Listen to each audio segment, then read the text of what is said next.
Hello students, very much welcome to today's class. Welcome to another batch of class 11. So today we are going to discuss the final lecture of digestion and absorption, that is the process of digestion. In the previous class we have already discussed about the salivary glands. You can just go and check the playlist of another batch class 11. So this is the final lecture of digestion and absorption. ठीक है। अगर आपको content अच्छा लग रहा हो तो like share subscribe जरूर करें हमारे चैनल को। ठीक है। तो आज का चैप्टर स्टार्ट करने से पहले हम एनसीईआरटी बुक को एक बार देख लेते हैं ताकि कोई भी डाउट्स आपके अंदर हो वो क्लियर हो जाए। सबसे पहले हम फूड की डाइजेशन की बात कर रहे हैं, तो डाइजेशन कहाँ कहाँ हो रहा है, चाहे वो कार्बोहाइड्रेट्स हो, चाहे वो फैट्स हो, चाहे वो प्रोटीन हो। सबसे पहले हम कुछ भी खाते हैं तो माउथ में जो हमारे पास जो सेलिवरी एमाइलेज जो एंजाइम है वो हेल्प कर रही है हमारे डाइजेशन को। तो क्या यहाँ पे प्रोटीन डाइजेस्ट हो रहा है, क्या माउथ में फैट्स डाइजेस्ट हो रहा है, क्या कार्बोहाइड्रेट डाइजेस्ट हो रहा है, तो इसके बारे में डिटेल्स पढ़ते हैं। ठीक है। तो सबसे पहले डाइजेशन क्या है, एक मैकेनिकल और केमिकल प्रोसेस है। तो जब जैसे ही खाना गया बकल कैविटी के अंदर, this is the buccal cavity, दो फंक्शन परफॉर्म कर रहा है हमारी buccal cavity. First, mastication of food, that means food को मिक्स करना with the enzyme, mastication and facilitation of swallowing, that means घोटना, स्वालो करना। तो teeth and tongue with the help of saliva, that means जो teeth और जो टंग है saliva के हेल्प के थ्रू वो फूड को मिक्स कर रहे हैं थोरोली। जो सलाइवा में जो म्यूकस होता है, स्लीपरी जो लेयर होता है जिसको कहते हैं म्यूकस, वो हेल्प कर रहे हैं क्या, लुब्रिकेट और adhering the masticated food particles into balls. That means जो सलाइवा में जो म्यूकस है वो क्या कर रहा है, स्लीपरी बना दे रहा है, जिसकी वजह से हमारा खाना जो है बहुत अच्छे तरीके से अंदर चला जा रहा है। जो फूड पार्टिकल्स है उसको हम क्या कहेंगे, बोलस। द बोलस जो है वो क्या, अब बोलस जैसे माउथ में सारी चीजें मिक्सअप हो गए, बॉलस बन के अब नीचे जाएगा कहाँ, फेरिंग्स की ओर। उसके बाद फेरिंग्स के बाद it will go into the oesophagus by swallowing, और यू कैन से डिग्लूटेशन। इस प्रोसेस को कहते हैं डिग्लूटेशन। अब जो बॉलस बना था हमारे माउथ में, अब इसोफेगस के बाद अब वो कहाँ जाएगा, बहुत सारे मस्कुलर कंट्रैक्शंस हो गए जिसको कहते हैं पेरिस्टालसिस। इसके थ्रू अब कहाँ जाएगा, स्टोमक में जाएगा। जो गैस्ट्रो इसोफेगल स्पिंस्टर है, they will control the passage of food into the stomach. That means अब जो स्पिंस्टर है वो बंद हो जाएगा। अब वो जो फूड चला गया स्टोमक में, अब वापस वो इसोफेगस के ऊपर नहीं जाएगा। इसोफेगस से फूड अंदर चला गया, स्पिंस्टर बंद हो गया। ठीक है। जो सलेवा था which is secreted into the oral cavity, it contains the electrolytes. जो सलेवा हमारे ओरल कैविटी में था, प्रेजेंट था, इट विल कंटेन्स इलेक्ट्रोलाइट्स जैसे कि सोडियम, पोटेशियम क्लोराइड, बाइकार्बोनेट्स और कुछ एंजाइम्स जिसका नाम है salivary amylase and lysozyme। ये दो important enzyme, this is present inside the buccal cavity. Okay. The chemical process of digestion is initiated in the oral cavity by the hydrolytic action of the carbohydrate splitting enzyme. That means जो process of जो chemical process है digestion का वो कहाँ हो रहा है, start कहाँ हो रहा है, oral cavity में। किसके प्रोसेस से, हाइड्रोलाइटिक एक्शन हो रहा है किस पे, कार्बोहाइड्रेट एंड स्प्लिटिंग एंजाइम जिसको कहते हैं salivary amylase. That means salivary amylase का काम क्या है, कार्बोहाइड्रेट्स को तोड़ना। क्या हमने यहाँ पे फैट्स की बात की, क्या हमने प्रोटीन्स की बात की, बिल्कुल नहीं। हमारा जो कार्बोहाइड्रेट्स, किसी भी तरह का हम कार्बोहाइड्रेट्स लेते हैं तो जो माउथ में हमारा 30% जो है वो डाइजेस्ट होता है। जैसे कि लिखा हुआ है आगे देखिए, 30% of the starch is hydrolysed here. That means जो भी स्टार्च हमने कार्बोहाइड्रेट्स लिए, चावल है, रोटी ली, तो वो हमारा जो 30% है वो मुंह में ही डाइजेस्ट हो जाएगा।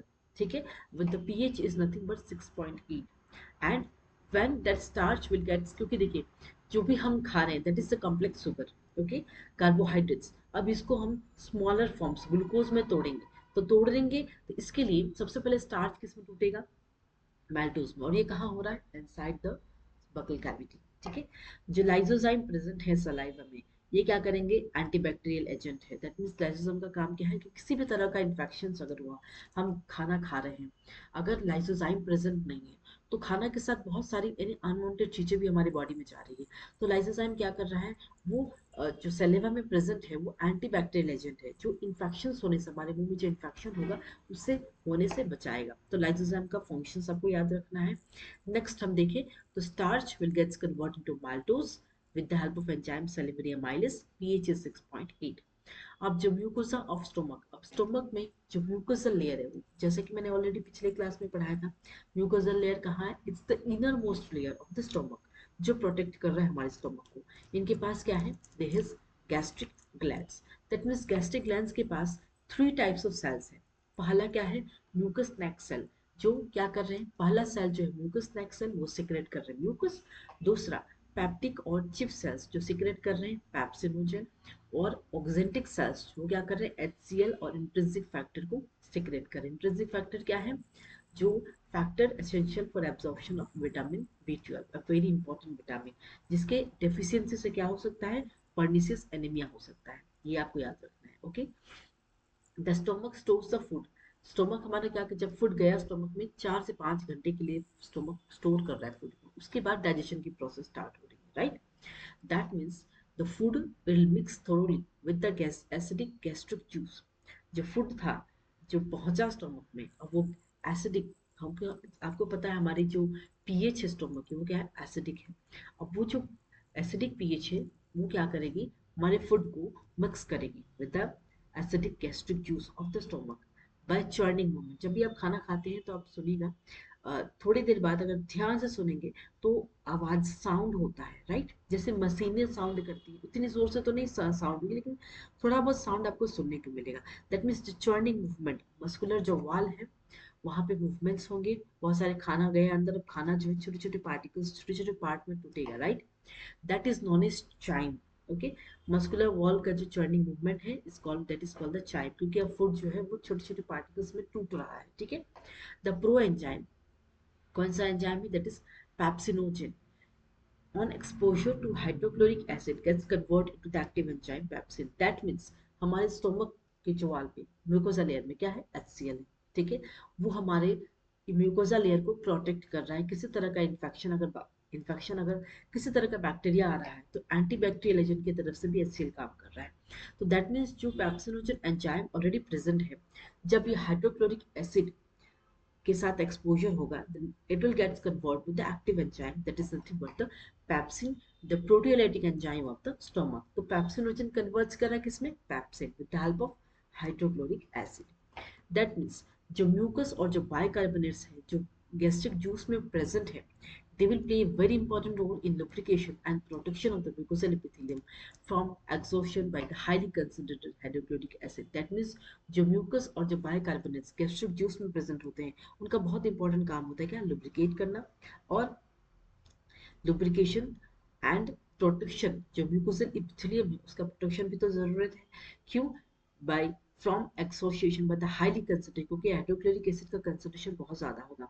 और HCl क्या प्रोवाइड कर रहा है, ये एसिडिक पीएच प्रोवाइड कर रहा है। PH is nothing but 1.8, optimal for पेप्सिस।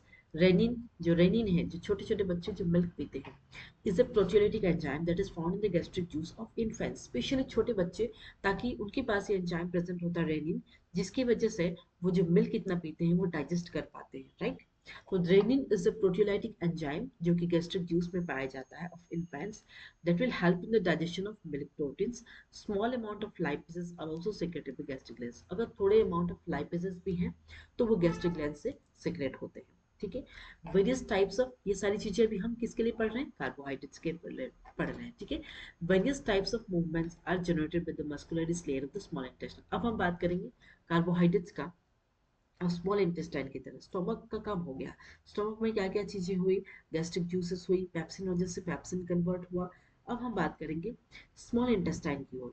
Various types of movements, बहुत सारे मूवमेंट्स जनरेट हो रही है किससे, जो स्मॉल इंटेस्टाइन की मस्कुलरिस लेयर है। अब ये मूवमेंट हेल्प कर रही है किस लिए, mixing up the food with various secretions in the intestine and there to facilitate digestion. That means जो खाना जो स्टोमक में जो पार्ट डाइजेस्ट होनी थी वो हुई, पैप्सिन वजह से पैप्सिन कन्वर्ट हुई। उसके बाद अब जो चीजें स्मॉल इंटेस्टाइन में चल रही हैं, जो मूवमेंट हो रही है, mixing up of the food with various secretions in the intestine, they will facilitate the digestion. That means bile, pancreatic juice and intestinal juice, ये 3 जूस, these are the secretions that will be released into the small intestine. ये 10 secretion से small intestine में release होगी, ठीक है। तो pancreatic juice and bile are release through the hepatopancreatic duct. Already मैंने पिछले क्लास में हेपेटोपेनक्रेटिक डक्ट के बारे में पढ़ाया था। पैनक्रेटिक जूस और बाइल किससे रिलीज हो रहे हैं, hepatopancreatic duct. Pancreatic juice It will contains inactive enzyme जिसका नाम है trypsinogen, chymotrypsinogen and pro-carboxypeptidase, amylases, lipases and nucleases. That means जो trypsinogen है वो एक्टिवेट हो रही है किस एंजाइम से, एटरोकाइनेज से. They will be secreted by the intestinal mucosa into active trypsin, which in turn activates the other enzymes in the pancreatic juice. जो bile release हो रही है into the duodenum, it will contains the bile pigments जिसका नाम है bilirubin and biliverdin, bile salts, cholesterol and phospholipids, but कोई enzymes नहीं होंगे. तो bile का काम क्या है? It will help in the emulsification of fats. That is, ये fats को छोटे छोटे पार्टिकल्स में तोड़ेंगे जिसका नाम क्या है, मिसेलिस. बाइल क्या एक्टिवेट करता है, लाइपेजेस भी एक्टिवेट करते हैं. तो बाइल का वेरी इंपॉर्टेंट फंक्शन है, ये आपको याद रखना है. जो इंटेस्टिनल म्यूकोशल एपिथेलियम है उनके पास क्या है, गॉबलेट सेल्स है. They will secrete the mucus. The secretions of the brush border cells of the mucosa along with the secretions of the goblet cells constitute the intestinal juice or succus centricus. That means succus centricus क्या होता है, जो mucosal epithelium है, जो intestine mucosal epithelium, उनके पास special cells है जिसका नाम है गॉबलेट सेल, जो म्यूकस को सिक्रेट करेंगे. और इनके सिक्रेशन से क्या होगा, ब्रश बॉर्डर सेल्स का जो म्यूकोसा है along with the secretion of goblet cell के सिक्रेशन के साथ साथ क्या कंस्टिट्यूट करेंगे, इंटेस्टिनल जूस, या आप कह सकते हैं सकस एंट्रिकस. अब इस जूस में क्या क्या प्रेजेंट होंगे, बहुत सारे एंजाइम्स होंगे जैसे कि disaccharides, example maltase, dipeptidases, lipases, nucleosidases etcetera. अब जो म्यूकस है along with the bicarbonates from the pancreas protects the intestinal mucosa from acid as well as provide an alkaline medium. अब जो म्यूकस था जो प्रेजेंट था कहाँ, along with the bicarbonates, कहाँ प्रेजेंट था, फ्रॉम द पैनक्रियास. अब ये प्रोटेक्ट कर रहा है किसको, इंटेस्टाइनल म्यूकोसा को, फ्रॉम एसिड या तो उसे अल्कलाइन मीडियम प्रोवाइड करके जिसका एंजाइम पीएच क्या है 7.84 एंजाइमेटिक एक्टिविटीज. अब जो सब म्यूकोसल ग्लैंड्स जिसका जो है ग्लूनर ग्लैंड्स, वो भी हेल्प करते हैं डाइजेशन में, ठीक है, क्योंकि ऑलरेडी सब म्यूकोसल ग्लैंड पिछली क्लास में जब हमने डाइजेस्टिव ग्लैंड्स पढ़ाया था वहां पे डिटेल्स में पढ़ाया हमने, ठीक है. प्रोटीन्स, प्रोटियोजेस और पैप्टोज. अब हम बात प्रोटीन्स की कर रहे हैं, ठीक है. कार्बोहाइड्रेट्स का हो गया, proteins and then will move on to the fats, कैसे डाइजेशन हो रहा है. प्रोटीन्स जो क्या है, बिगर यूनिट है. अब जो प्रोटीन्स है वो छोटे छोटे यूनिट्स में पहले टूटेंगे. प्रोटीन्स टूटेगा पेप्टाइड्स में एंड देन पेप्टाइड्स टूटेगा किसमें, अमाइनो एसिड्स में. तो जो प्रोटीन्स है और प्रोटियोजेस और पेप्टोन्स, ये पार्शियली हाइड्रोलाइज्ड प्रोटीन है, ठीक है. ये in the enzyme reaching the intestine, intestine में जब भी पहुंचेंगे तब ये किस पे एक्ट करेंगे, enzymes of the pancreatic juice. ये देखिए proteins, peptones and proteases, they will act on trypsin और काइमोट्राइप्सिन और कार्बोक्सीपेप्टिडेज. ये सारे क्या है, ये एंजाइम्स है. किसके एंजाइम से, पेनक्रेटिक जूस के एंजाइम है. अब ये कन्वर्ट होंगे किसमें, डाइपेप्टाइड्स में, ठीक है. छोटे छोटे पार्टिकल्स में पहले प्रोटीन जो है लार्जर बिगर पार्टिकल है. अब जब तक छोटे पार्टिकल में टूटेगा नहीं तब तक प्रोटीन हमारे बॉडी में एब्सॉर्ब नहीं हो पाएगा, right. That means the carbohydrates in the chyme, जो कार्बोहाइड्रेट्स प्रेजेंट है वो किससे हाइड्रोलाइज्ड बाय पेनक्रेटिक एमाइलेज, जो कि starch gets convert into disaccharides, that is nothing with the help of enzyme amylase. और फैट्स किस में टूट रहा है, broken down by lipases with the help of bile and die in monosaccharides. That means fats किस में टूट रहा है, पहले diglycerides में and then gets converted to monoglycerides. Monoglycerides जो है सिंपलेस्ट फॉर्म ऑफ फैट्स है जो एब्जॉर्ब, इसके सिर्फ मोनोग्लिसराइड्स ही एब्जॉर्ब नहीं होगा. इसके बारे में हम डिस्कस करेंगे आज की क्लास में कि फैट्स कैसे एब्जॉर्ब हो रहा है to our blood, okay. Nucleus जो पेनक्रेटिक जूस में प्रेजेंट है वो किस पे एक्ट करेंगे, on the nucleic acids to form nucleotides and nucleosides, ठीक है. अब जो एंजाइम्स थे, द एंजाइम्स किसमें, इन द सकस एफ्रिकस. अब ये किस पे एक्ट करेंगे, ऑन द एंड प्रोडक्ट. जो भी एंड प्रोडक्ट मिले हम लोग हमें अभी तक, ये चाहे डाइपेप्टाइड्स हो, चाहे डाइसैकेराइड्स हो, चाहे मोनोग्लिसराइड्स, तब ये सारी चीजें किस पे एक्ट करेंगी, it will act on enzymes of the succus centricus, acts on the end product of the above reaction to form simple absorbable form. क्योंकि अभी तक ये सारी चीजें जो है सिंपल फॉर्म्स में एब्जॉर्ब होने के लिए सिंपल फॉर्म में कन्वर्ट होगा तभी जाके हमारे ब्लड में एब्जॉर्ब हो सकता है, राइट. तो डाइपेप्टाइड्स किस में कन्वर्ट होगा, अमीनो एसिड्स में. This is the simplest part of protein. Amino acids छोटे छोटे पार्ट्स जुड़ेंगे तब जाके प्रोटीन बनते हैं. तो जो डाइपेप्टाइड्स ऊपर के रिएक्शन में हमें मिला था, अब वो with the help of enzyme dipeptidases it will get converted into amino acids. Maltose it will get converted into two molecules of glucose with the help of enzyme maltase. Lactose जो कि milk sugar है, it will get converted into glucose plus galactose with the help of enzyme lactase. Sucrose it will get converted into glucose plus fructose with the help of enzyme sucrase. जो nucleotides हैं वो किस में convert हो रहे हैं, nucleosides में with the help of enzyme nucleotidases, and nucleosides gets converted to sugars plus bases with the help of nucleosidases.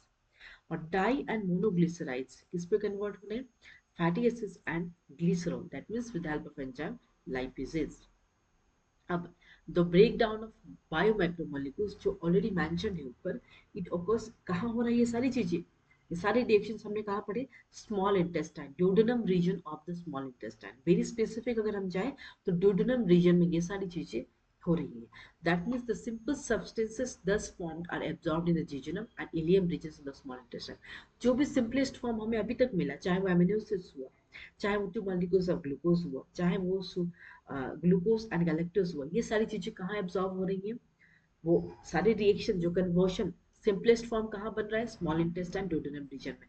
अब जो स्मॉलेस्ट सब्सटेंस सिंपल सब्सटेंसेस जो फॉर्म हो चुकी हैं वो कहाँ एब्जॉर्ब हो रही है, जेजुनम और इलियम रीजन. कहाँ पे, स्मॉल इंटेस्टाइन का ही पार्ट है जेजुनम एंड इलियम.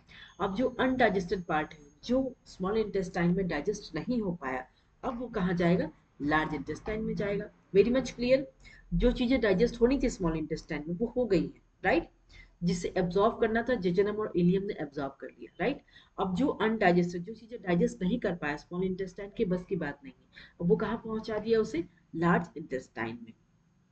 ठीक है. तो लार्ज इंटेस्टाइन की बात देखें तो नो सिग्निफिकेंट डाइजेस्टिव एक्टिविटी, किसी भी तरह की डाइजेस्टिव एक्टिविटी ऑब्जर्व नहीं देखने को मिलता है हमें लार्ज इंटेस्टाइन में. तो फंक्शंस ऑफ लार्ज इंटेस्टाइन, क्यों अनडाइजेस्टेड प्रोडक्ट हमारा जा रहा है लार्ज इंटेस्टाइन में, इसका फंक्शन क्या है, एब्जॉर्प्शन ऑफ वाटर. जितने भी वाटर्स थे, मिनरल्स था, कुछ ड्रग्स थे, वो सारे एब्जॉर्प्शन करेगा लार्ज इंटेस्टाइन. दूसरा, म्यूकस को सिक्रेट करेगा, वो हेल्प करेगा इन अडहेरिंग द वेस्ट और पार्टिकल. अडहेरिंग मतलब वेस्ट पार्टिकल्स जो होंगे जो लार्ज इंटेस्टाइन में आएंगे, अब वो अलग करना है उसे. ठीक है. लार्ज इंटेस्टाइन का काम क्या है, जितने भी अनडाइजेस्टेड पार्टिकल्स हैं वो बाहर निकाल देना, और जिसके कारण जो है एनस के थ्रू सारे अनवांटेड पार्टिकल्स बाहर चले आते हैं. तो जितने भी अनडाइजेस्टेड अनएब्सॉर्ब्ड सब्सटेंसेस जिसको कहते हैं फीकस, ये कहाँ एंटर करेंगे, caecum of the large intestine through ileocaecal valve. Valve का नाम है जो ऑलरेडी मैंने पिछले क्लास में डिस्कस किया है. इस वल्व के थ्रू जो भी ये जो फीकस है, स्टूल यू कैन से, ये कहाँ पहुंच रहे हैं, to the large intestine, or which prevents the backflow of the, that means जो फीकल मैटर है उसका बैक फ्लो अब नहीं होने वाला है. It is temporarily. अब ये कहाँ हो रहा है, ये जो फिकस है, जो स्टूल है, कहाँ स्टोर हो रहा है, इन द रेक्टम. जब तक बाहर नहीं आ रहा है तब तक रेक्टम में स्टोर रह रहा है, right. The activities of the GI tract are under neural and hormonal control for proper corporation. ये जो हमारा एक्टिविटी है गैस्ट्रो इंटेस्टिनल ट्रैक्ट, ये किसके अंडर में कंट्रोल है, न्यूरल और hormonal control for proper coordination of different parts. जो साइट है, देखना, ये स्मेल, ये presence of food in the oral cavity can stimulate the secretion of saliva. Gastric or intestinal secretions are also similarly stimulated by neural signals. Muscular activities जो different parts of alimentary canal के हैं वो भी moderate हो सकते हैं neural mechanism से, that is both local and through CNS. That means hormonal control of the secretion of digestive is carried out by local hormones. जो hormonal control है और secretion कर रहे हैं digestive juices का, वो कौन कर रहे हैं, local hormones that is produced by gastric and intestinal mucosa. तो before discussing absorption part, मेरा नोट्स देख लीजिए जो मैंने ऑलरेडी लिखा है, प्रोसेस ऑफ डाइजेशन. सबसे पहले जैसे कि मैंने कहा, carbohydrates 30% will gets digested inside the buccal cavity, inside the mouth. तो स्टार्च जो कि कार्बोहाइड्रेट्स है, ठीक है, स्टार्च किस में प्रेजेंट होता है, बेसिकली कार्बोहाइड्रेट्स में. तो सेलिब्री एमाइलेज के ऊपर एक्ट करेंगे, और यू कैन से सेलिब्री एमाइलेज को हम टाइलिन के नाम एंजाइम से भी जानते हैं. पीएच 6.8 रहेगा. 30% of the starch will gets convert into maltose, that is disaccharide. maltose means glucose plus glucose. अब जब फूड सलेवा के साथ मिल गया, that is nothing but bolus, you can say deglutination. Next जो फूड हमारा ऑलरेडी बॉलस जो बन गया कहाँ पे, माउथ में, वो फेरिक्स के थ्रू कहाँ जाएगा, oesophagus. That means the bolus passes down through the esophagus by successive waves of muscular contractions होता है जिसको कहते हैं पेरिस्टालसिस. ठीक है. इसोफेग के बाद हमारा खाना कहाँ गया, स्टोमक में. स्टोमक में पीएच क्या है, एसिडिक है. 7 से बिलो क्या होगा, पीएच इज एसिडिक, राइट. अब जैसे कि आपका ऑलरेडी केमिस्ट्री में आपने एसिडिक और बेसिक पीएच के बारे में बहुत अच्छा नॉलेज है। तो 7 के बिलो है पीएच, दैट मीन्स हमारे स्टोमक का पीएच जो है बहुत ज़्यादा एसिडिक है। दैट मीन्स यहाँ जो अमाइलेज है वो इनएक्टिव रहेगा। क्यों इनएक्टिव रहेगा? रीजन देखिए, क्योंकि जो अमाइलेज है हमारा 6.8 पीएच में काम करता है, लेकिन जैसे ही खाना स्टोमक में गया वहाँ पीएच एसिडिक हो गया, राइट। तो एसिडिक में हमारा अमाइलेज काम नहीं करेगा। दैट मीन्स यहाँ पे कोई कार्बोहाइड्रेट्स की डाइजेशन नहीं होगी। दैट मीन्स जो फूड हमने स्टोमक में लिया और जो एसिड, इतना एसिडिक पीएच हमारे स्टोमक में है, वो दोनों कंबाइन करके it will gets convert into, जिसको कहते हैं चाइम। ठीक है, स्टोमक हो गया। अब हम बात करेंगे जो फूड, जो कार्बोहाइड्रेट्स थे वो अब कहाँ गई? हमारा स्मॉल इंटेस्टाइन में। तो पैनक्रियाटिक जूस सीक्रेट कर रहे हैं। Starch will gets convert into maltose with the help of enzyme amylopsin या पैनक्रियाटिक एमाइलेज। और नेक्स्ट सकस एंट्रिकस जो कि जूस ऑफ इंटेस्टाइन है, इसमें क्या होगा? Sucrose will gets convert into glucose plus fructose with help of enzyme sucrase. Maltose gets converted into glucose plus glucose, that is with the help of enzyme maltase. Lactose, that is milk sugar, that will get converted into glucose plus galactose with the help of enzyme lactase. अब हम बात करेंगे जो carbohydrates हमने लिया, हो गया, वो कहाँ कैसे डाइजेस्ट हुआ? 30% माउथ में हुआ, बाकी सारी चीजें स्मॉल इंटेस्टाइन में। अब हम प्रोटीन्स की बात करें, अगर हम प्रोटीन्स खा रहे हैं तो क्या होगा? क्या माउथ में प्रोटीन्स डाइजेस्ट होगा? Very much no. क्या इसोफेगस में प्रोटीन्स डाइजेस्ट होगा? नहीं। स्टोमक की बात करें तो वहां का पीएच एसिडिक है 1.8, that means HCl oxyntic cell present है, HCl। अब it will, जो पेप्सिनोजन है, it will gets converted into pepsin with the help of the with the help of HCl hydrochloric acid.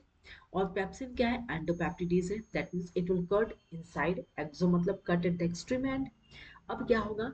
जो पेप्सिन है ये क्या करेगा? प्रोटीन को कन्वर्ट करेगा इन द प्रोटीएज और पेप्टाइड्स में।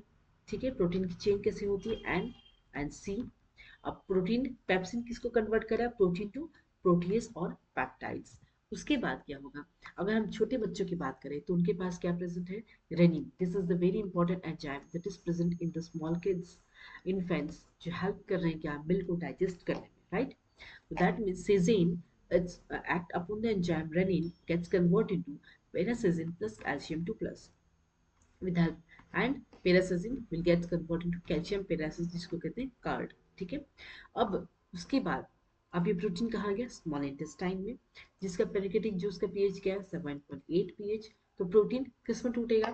पहला क्या है? Trypsinogen will gets converted into trypsin with the help of enzyme enterokinase। और ये एंटेरोकाइनेस क्या है? ये एंजाइम है जो कौन प्रोड्यूस कर रहा है? Small intestine. अब जो ट्रिप्सिन है वो क्या हेल्प करेगा? प्रोटीन को पेप्टाइड्स में कन्वर्ट करने के लिए। ठीक है, पहला क्या हुआ?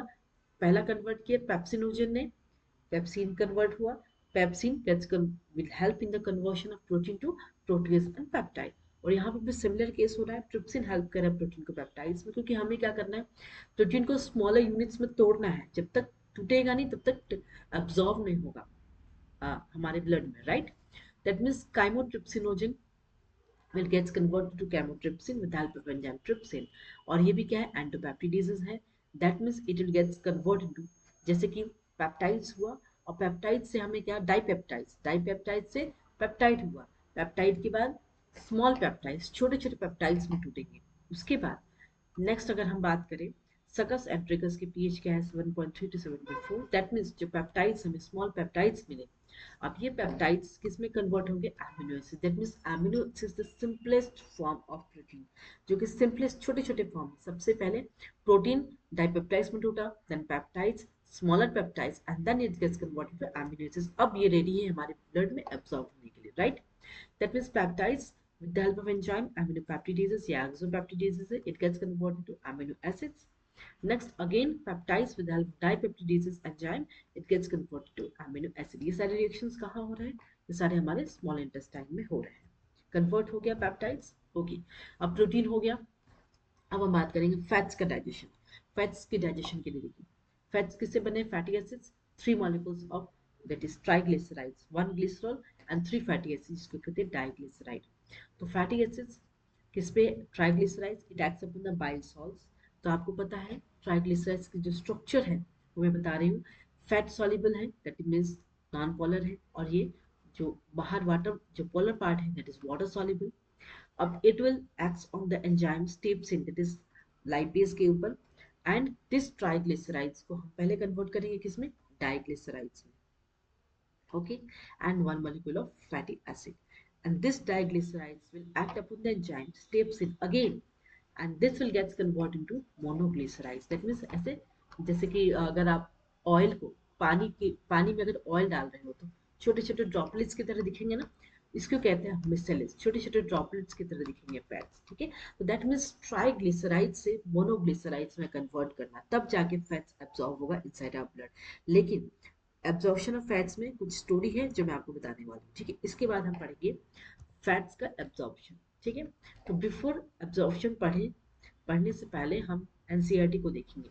तो जो डाइजेस्टेड प्रोडक्ट्स थे, अब उसका एब्जॉर्प्शन होगा। एब्जॉर्प्शन का प्रोसेस का मतलब होता है कि जो एंड प्रोडक्ट थे डाइजेशन के, अब वो इंटेस्टाइन म्यूकोजन के थ्रू ब्लड में जाएगा, ब्लड में ही सारी चीजें एब्जॉर्ब होती हैं, राइट। दैट मीन्स ये किसके थ्रू होता है, या तो वो पैसिव या एक्टिव, ये फैसिलिटेटेड ट्रांसपोर्ट मैकेनिज्म्स के थ्रू हो रहा है।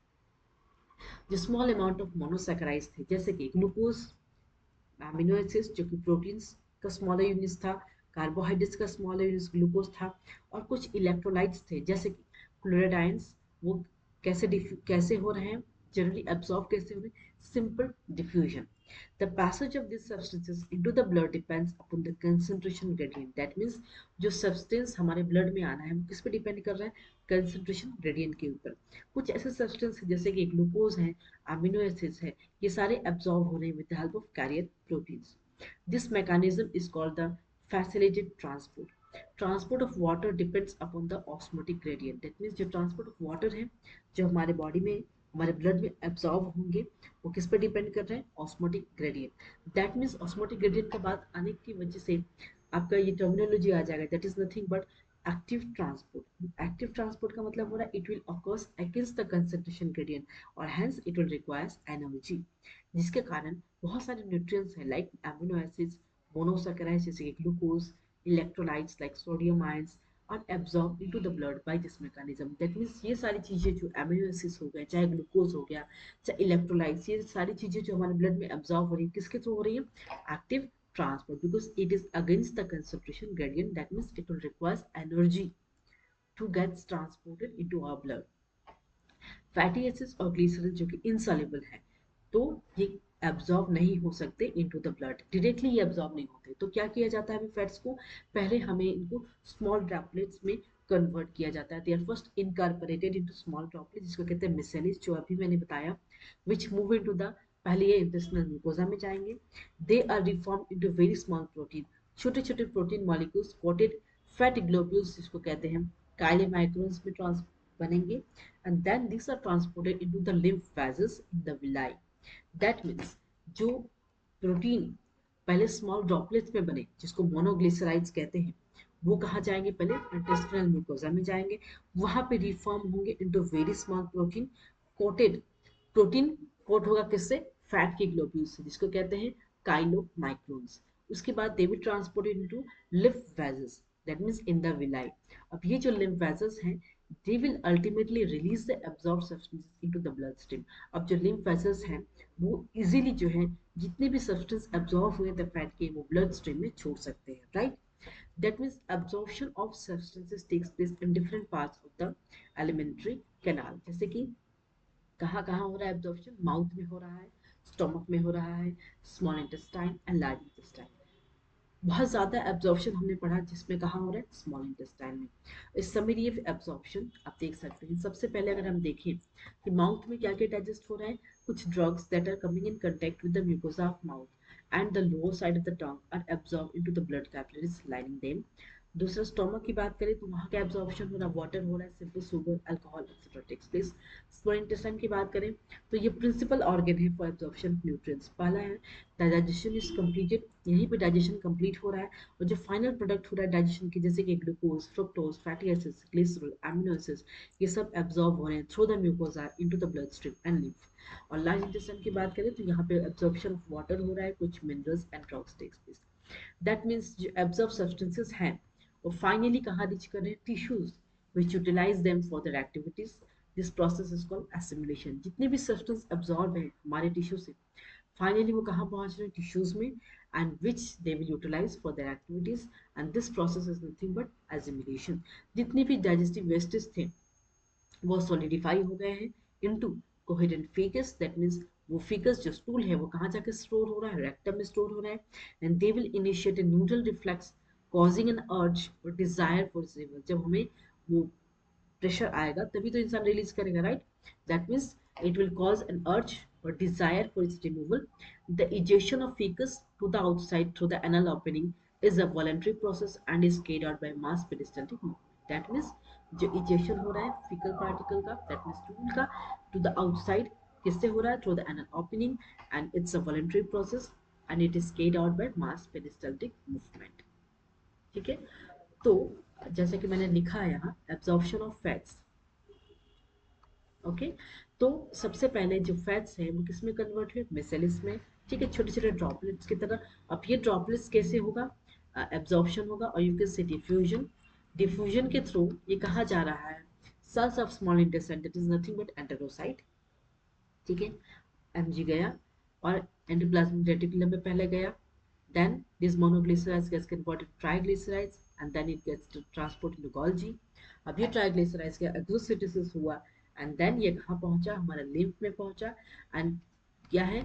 प्रोटीन्स जब क्या होगा? कोट होगा फैट ग्लोब्यूल्स का, उसको कहते हैं काइलोमाइक्रोन्स में, काइलोमाइक्रोन्स। ठीक है, तो इस तरीके से जो है lymph that are rich in chylomicrons, अब ये lymph जो है हेल्प कर रहा है absorption of fats into our blood. ठीक है, इस तरीके से फैट एब्जॉर्प्शन हो गया। कार्बोहाइड्रेट और प्रोटीन की बात करें तो ग्लूकोज जो है कैसे एब्जॉर्ब हो रहे हैं? Passively, facilitated transport. फ्रुक्टोज की बात करें तो यहाँ भी facilitated diffusion, that is carrier protein help कर रहे हैं। गैलेटोज क्या है? ब्रेन शुगर है, ये यहाँ पे क्या हो रहा है? Passively and facilitated transport. Protein की बात करें तो अमीनो एसिड्स में टूट रहा है प्रोटीन। अब ये अमीनो एसिड्स कैसे पहुंच रहा है हमारे ब्लड तक? Passive diffusion and facilitated transport. अब थोड़ा बहुत अगर हम एलडीएल की बात करें, लो डेंसिटी लिपोप्रोटीन, ये क्या है? ये मोबाइल है। ठीक है, और जब भी हमारे जो आर्टरीज है, हमारे जो आर्टरीज है जहाँ पे हमारा ब्लड फ्लो हो रहा है, राइट, तो उस आर्टरीज में स्पेशली अगर हम देखें तो उस आर्टरीज में अगर जो फैट्स जिसको कहते हैं अभी वो डिपॉजिट हो रहे हैं, तो जिसको कहते हैं एलडीएल, लो डेंसिटी लिपोप्रोटीन, ये काइंड ऑफ बैड फैट्स है, अगर ये डिपॉजिट हो रहे हैं हमारे आर्टरीज में तो हमारा क्या हो रहा है? ब्लड प्रेशर इंक्रीज हो रहा है। क्यों? क्योंकि अगर हमारा आर्टरीज जो है वहां पे अगर ब्लॉकेज हो जा रहा है, वहां पे फैट्स डिपॉजिट हो रहा है, तो ब्लड प्रॉपर तरीके से हमारे हार्ट तक पहुंच ही नहीं पाएगा, ब्लड फ्लो ही नहीं हो रहा अच्छे से, क्योंकि हमारे आर्टरीज ब्लॉक हो गई है with the help of bad fats, it is low density lipoprotein LDL, हमारा ब्लड प्रेशर इंक्रीज हो जाएगा, that will leads to atherosclerosis। Okay, अगर एचडीएल की बात करें तो ये हाई डेंसिटी लिपोप्रोटीन है, ये हमारी बॉडी के लिए अच्छा है। ठीक है, ये कुछ डेफिशिएंसी है, प्रोटीन की डेफिशिएंसी जिसको कहते हैं कैस्टियरकर और मरासमस, डेफिशिएंसी ऑफ प्रोटीन्स और कैलोरीज, और ये स्पेशली छोटे बच्चों में पाए जाते हैं जो 1 ईयर से एज में कम है। अब हम डिसऑर्डर्स की बात करें तो पहला जॉन्डिस है। जॉन्डिस अगर हम बात करें तो लीवर इफेक्ट होता है यहाँ, स्किन और आइज जो है येलो हो जाता है। क्यों? क्योंकि जो बाइल पिगमेंट्स है वो डिपॉजिट हो जाता है, इसी वजह से हमारा स्किन जो है वो येलो दिखता है, बिकॉज किसी को जॉन्डिस होता है तो ये सिम्टम्स है इसके। डायरिया की बात करें तो abnormal frequency of bowel movement, increase liquidity, बहुत ज़्यादा पतला स्टूल पास होना, डिफिकल्ट डिस्चार्ज, कंस्टिपेशन, इंडाइजेशन, ये सारा क्या है? डिसऑर्डर्स है। हम थोड़ा सा एनसीईआरटी बुक देख लेते हैं, लास्ट पार्ट रह गया है।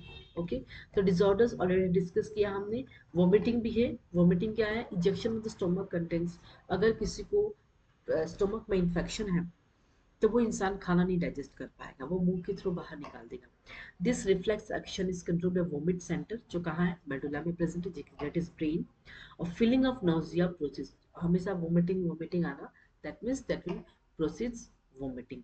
डायरिया हो गया। कंस्टिपेशन में क्या होता है? फीकस अरिटेंड, जो फीकस है वो कहाँ हो रहा है? कॉलन में प्रेजेंट हो रहा है। जो बाउल मूवमेंट्स है वो रेगुलरली क्लियर नहीं हो रहा, दैट इज कंस्टिपेशन। इंडाइजेशन की बात करें तो इस कंडीशन में फूड जो है प्रॉपर्ली डाइजेस्ट नहीं हो रहा है, that is leading to feeling of fullness. Cause of digestion क्या है? इंडाइजेशन क्या है? And inadequate enzyme secretion properly हमारी बॉडी नहीं कर पा रही है, या बहुत थकावट है, फूड पॉइजनिंग हो गया या हमने बहुत ज़्यादा खाना खा लिया या बहुत ज़्यादा स्पाइसी फूड खा लिया तो भी इंडाइजेशन होता है, राइट। पीईएम का मतलब होता है dietary deficiency of proteins and total food calories avoid spread. बहुत सारे डेफिशिएंसी है प्रोटीन की या कुछ कैलोरीज की। बहुत सारे कंट्रीज में जब बच्चों को प्रॉपर तरीके से प्रोटीन एनर्जी जो है खाना नहीं मिलती है तो ये डेफिशिएंसी होती है बॉडी में, जिसको कहते हैं protein energy malnutrition, and they may affect a large section of the population during drought, famine, and political turmoil. ये सबसे पहले कहाँ हुआ था? Bangladesh during the liberation war and in Ethiopia during the severe drought in mid 80s के time पे बहुत ज़्यादा जब वार हुआ था बांग्लादेश और इथियोपिया के बीच, तब ये बहुत ज़्यादा ये malnutrition, प्रोटीन एनर्जी malnutrition देखने को मिला था। दैट मीन्स ये अफेक्ट किसको कर रहे हैं? इन्फेंट और छोटे बच्चों में और चिल्ड्रन में, जिसको कहते हैं, जिसकी वजह से ये दो बीमारियां होती हैं जिसका नाम है मरासमस एंड क्वाशियरकर। मरासमस क्या है? It is produce by simultaneous deficiency of, अगर किसी बच्चे में प्रोटीन्स और कैलोरीज की डेफिशिएंसी हो रही है तो उनको मरासमस होता है। ये किस में पाए जाते हैं? इन्फेंट, जो कि छोटे बच्चे 1 साल के अंदर वाले। अगर मदर्स मिल्क जो है बहुत जल्दी रिप्लेस किया जा रहा है, मदर मिल्क बहुत पहले उस बच्चे को बंद कर दिया जाए और बाहर के खाना पीना और जो कि प्रॉपर प्रोटीन्स और कैलोरीफिक वैल्यू नहीं है तो ये बच्चों को मरासमस हो सकता है। This often happens if the mother has second pregnancy और child birth when the older infant, जब पहला बच्चा बहुत छोटा है और दूसरा बच्चा जल्दी हो गया तो इस केस में जो है सेकंड बच्चे को प्रॉपर प्रोटीन नहीं मिल पाता है, इस वजह से उसको मरासमस हो जाती है, right. That means in marasmus protein deficiency जो होती है इसकी वजह से ग्रोथ और डेवलपमेंट नहीं होता है उस बच्चों का। एक्सट्रीम इमेंस्ट्रेशन द बॉडी और लिम्स का थिनिंग हो जाता है, जिसकी वजह से स्किन जो है बिकम्स ड्राई, थिन और रिंकल्ड। ग्रोथ रेट और बॉडी वेट ये भी डिक्रीज हो जाता है in case of sorry marasmus. अब क्वेश्चन की बात करें तो ये भी प्रोटीन डेफिशिएंसी से ही हो रहा है and that is unaccompanied by calorie deficiency. और ये कैसे हो रहा है? जब भी एक मदर्स मिल्क रिप्लेस हो रहा है बाय हाई कैलोरी, अगर हाई कैलोरी लो प्रोटीन डाइट अगर बच्चे को दे जो 1 ईयर से ज़्यादा हैं उनमें क्वाशियरकर देखने को मिलेगा।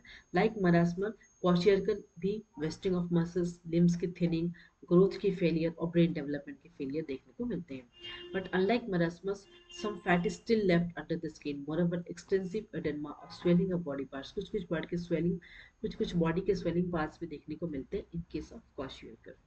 ठीक है, तो ये था हमारा आज का क्लास। कोई भी डाउट्स हो आपको इस सेक्शन में, ये चैप्टर कंप्लीट हो गया डाइजेशन एंड एब्जॉर्प्शन। अब हम ह्यूमन फिजियोलॉजी के जो सेकंड चैप्टर है उसको डिस्कस करेंगे इन द नेक्स्ट क्लास। कोई भी डाउट्स हो आप कमेंट सेक्शन में कमेंट कर सकते हैं। So thank you all.